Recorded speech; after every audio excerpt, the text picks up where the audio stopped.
Hello student.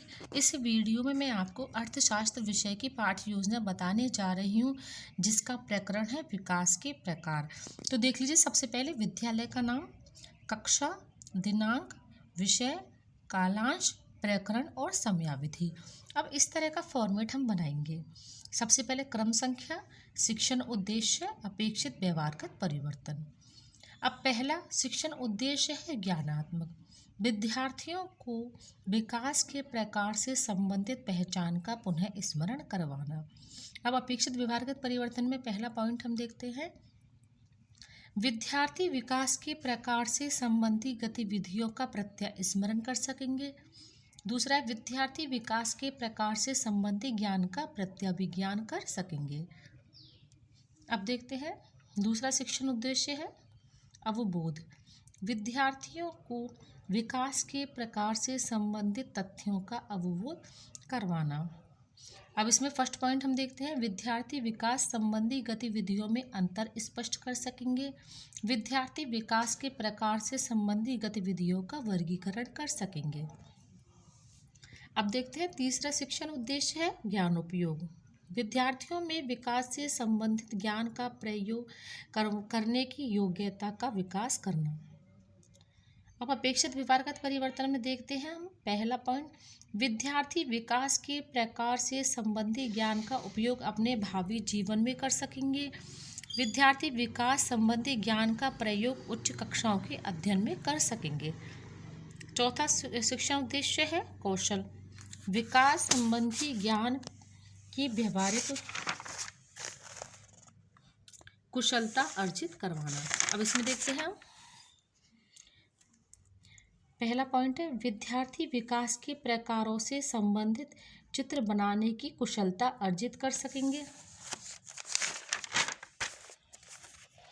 दूसरा है, विद्यार्थी विकास के प्रकार से संबंधित तालिकाओं को सूचीबद्ध कर सकेंगे। अब देखते हैं, पांचवा शिक्षण उद्देश्य है अभिरुचि, विद्यार्थियों में विकास के प्रकारों से संबंधित समस्याओं और नियमों में रुचि विकसित करवाना। अपेक्षित व्यवहारगत परिवर्तन में देखते हैं, पहला पॉइंट है, विद्यार्थी विकास के प्रकार से संबंधित साहित्य के प्रति गहन अध्ययन में रुचि ले सकेंगे। दूसरा है, विद्यार्थी विकास के प्रकार से संबंधित समाचार पत्रों की कटिंग एकत्रित कर सकेंगे। फिर अभिवृत्ति, विकास के प्रकार से संबंधित सकारात्मक व सृजनात्मक दृष्टिकोण विकसित करवाना। इसमें देखते हैं, पहला पॉइंट है, विद्यार्थी विकास से संबंधित तथ्यों के बारे में सकारात्मक दृष्टिकोण का विकास कर सकेंगे। दूसरा, विद्यार्थी विकास के प्रकारों में राष्ट्रीयता की भावना विकसित कर सकेंगे।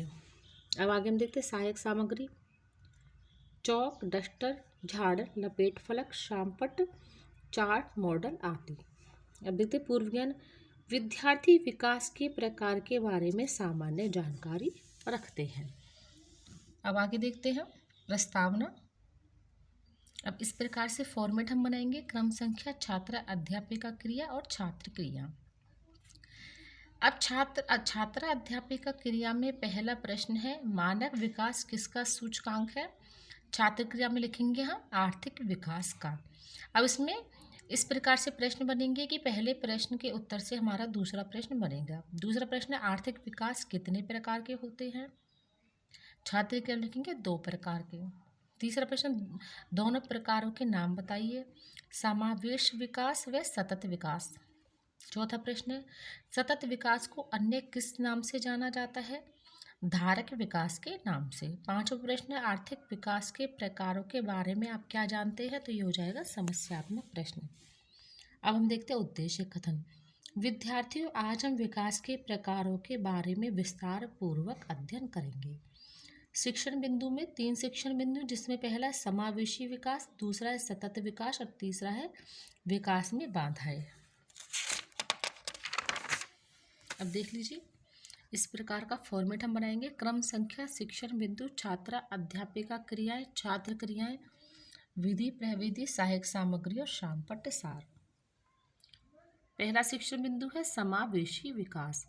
छात्र अध्यापिका क्रियाएं में हम विकासात्मक प्रश्न लिखेंगे। इसमें पहला प्रश्न है, सरकार की योजनाओं का मुख्य उद्देश्य क्या है। छात्र क्रिया में हम लिखेंगे समावेशी विकास करना। दूसरा प्रश्न है मानव विकास किसका सूचकांक है? छात्र क्रिया में लिखेंगे आर्थिक विकास का। तीसरा प्रश्न है आर्थिक विकास कितने प्रकार के होते हैं? 2 प्रकार के। चौथा प्रश्न है समावेशी विकास से आप क्या समझते हैं? तो ये हो जाएगा संभावित उत्तर इसका। विधि प्रविधि में आ जाएगा प्रश्नोत्तर विधि। अब हम देखते हैं छात्रा अध्यापिका कथन। ये छात्रा अध्यापिका क्रिया में लिखा जाएगा। समावेशी विकास का अर्थ है सभी वर्गों को सामान्य रूप से विकास के अवसर मिले। समावेशी विकास योजना में गरीबी दर को नियंत्रित एवं विकास की दर को तेज किया जाता है। सरकार की योजना का मुख्य लक्ष्य समावेशी विकास ही होता है। छात्र क्रिया में लिखेंगे हम छात्र ध्यानपूर्वक सुनेंगे। विधि प्रविधि में आ जाएगा व्याख्यान विधि। अब हम देख लेते हैं शामपट्ट सार इस प्रकार से ब्लैक शीट पर हम लगाएंगे। समावेशी विकास से आशय गरीबी दर को नियंत्रित कर विकास की गति को तेज करना। अब देखते हैं हम दूसरा शिक्षण बिंदु है सतत विकास। विकासात्मक प्रश्न ये छात्र अध्यापिका क्रिया में लिखा जाएगा। पहला प्रश्न है सरकार की योजनाओं का मुख्य उद्देश्य क्या है? छात्र क्रिया में लिखेंगे हम समावेशी विकास। दूसरा प्रश्न समावेशी विकास क्या है? छात्र क्रिया में लिखेंगे हम एक सतत विकास। तीसरा प्रश्न सभी वर्गों को समान अवसर किसके अंतर्गत आते हैं? छात्र क्रिया में लिखेंगे हम समावेशी विकास के अंतर्गत। चौथा प्रश्न है समावेशी विकास के बारे में आप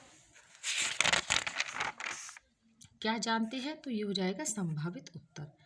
और इसमें विधि प्रविधि में आ जाएगा प्रश्नोत्तर विधि। अब देख लीजिए इस प्रकार से फॉर्मेट हम फिर से बनाएंगे। क्रम संख्या शिक्षण बिंदु छात्रा अध्यापिका क्रिया छात्र क्रिया विधि प्रविधि सहायक सामग्री और शामपट्ट सार।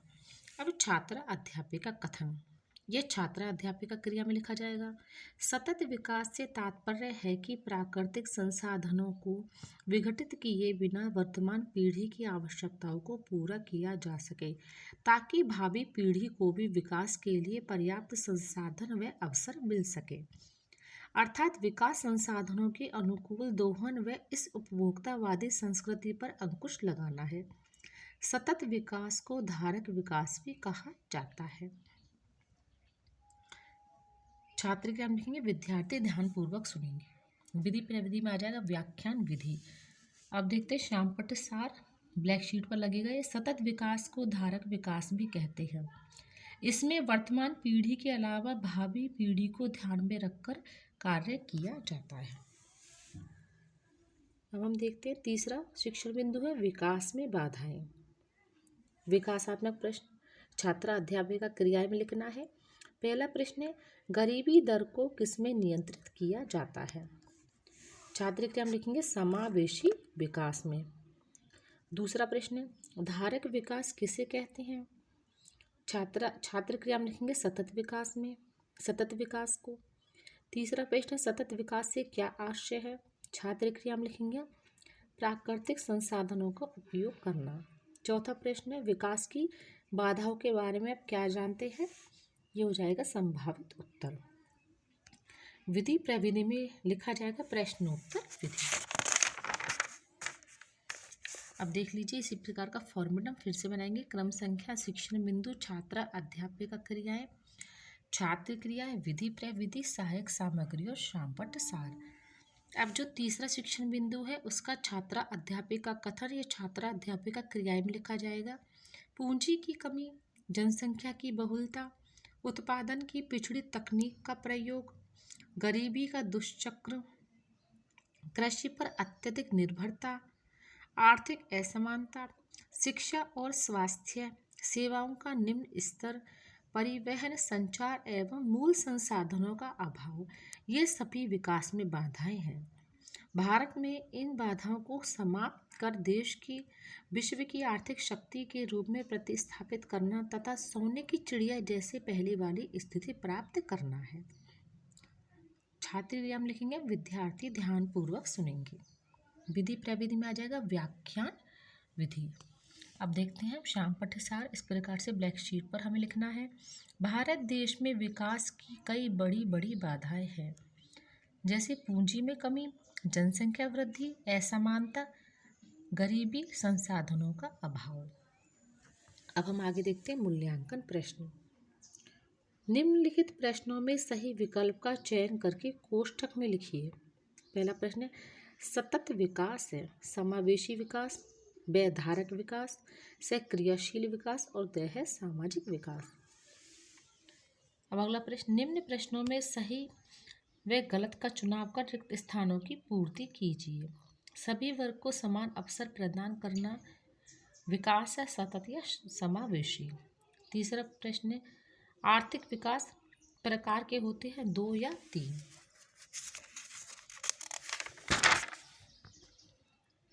अब आगे देखते हैं, निम्न प्रश्नों में सही गलत का चुनाव कीजिए। पूंजी की कमी विकास में एक बाधा है, यह सत्य या असत्य। अगला प्रश्न है, सतत विकास को धारक विकास भी कहा जाता है, सत्य या असत्य। अगला प्रश्न है, निम्न प्रश्नों का उत्तर 4 से 5 पंक्तियों में दीजिए।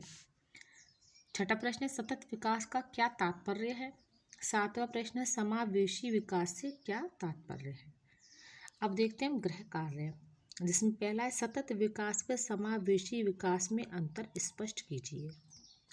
दूसरा है, भारत देश में कौन कौन सी बाधाएं आ रही हैं, वर्णन कीजिए। तो देख लीजिए, ये हो गया अर्थशास्त्र विषय का लेसन प्लान का एक और टॉपिक। आप इसी फॉर्मेट को ध्यान में रखकर अर्थशास्त्र के और भी लेसन बना सकते हैं। Thank you.